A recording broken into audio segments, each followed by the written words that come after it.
वहाज अली कहते हैं कि शोहरत मिलने के बाद जिम्मेदार इंसान बन गया हूँ। पाकिस्तान समेत पड़ोसी मुल्क भारत में यकसा मकबूलियत रखने वाले मारूफ अदाकार वहाज अली ने शोहरत मिलने के बाद उनके अंदर आने वाली तब्दीलियों के बारे में बातचीत की। वहाज अली पाकिस्तानी ड्रामा इंडस्ट्री के टॉप ट्रेंडिंग स्टार्स में से एक हैं।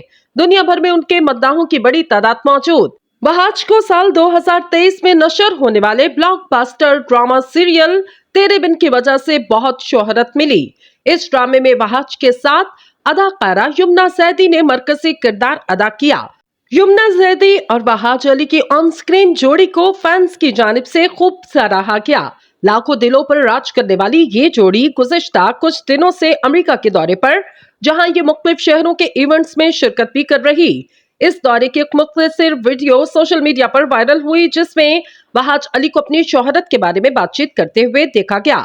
इवेंट में मौजूद सहाफी ने वहाज अली से सवाल किया कि शोहरत मिलने के बाद आप में कौन सी बड़ी तब्दीली आई।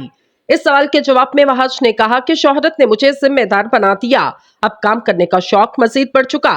वहाज अली ने कहा कि शोहरत से ज्यादा तब्दीली नहीं आई, लेकिन अब जिम्मेदारी का एहसास होता। मैं कोशिश करता कि मुझे फैंस की जानिब से जो मोहब्बत मिल रही, मैं उसके बदले उन्हें बेहतरीन परफॉर्मेंस दूं। अदाकार ने मज़ाहिया अंदाज में मज़ीद कहा कि मैं अपने काम के अलावा जिंदगी के दीगर मामलात में भी काफी सुस्त इंसान हूं। वाज़ेह रहे, वहाज अली और यमुना जैदी जल्द ही तेरे बिन 2 के सीजन में नजर आएंगे।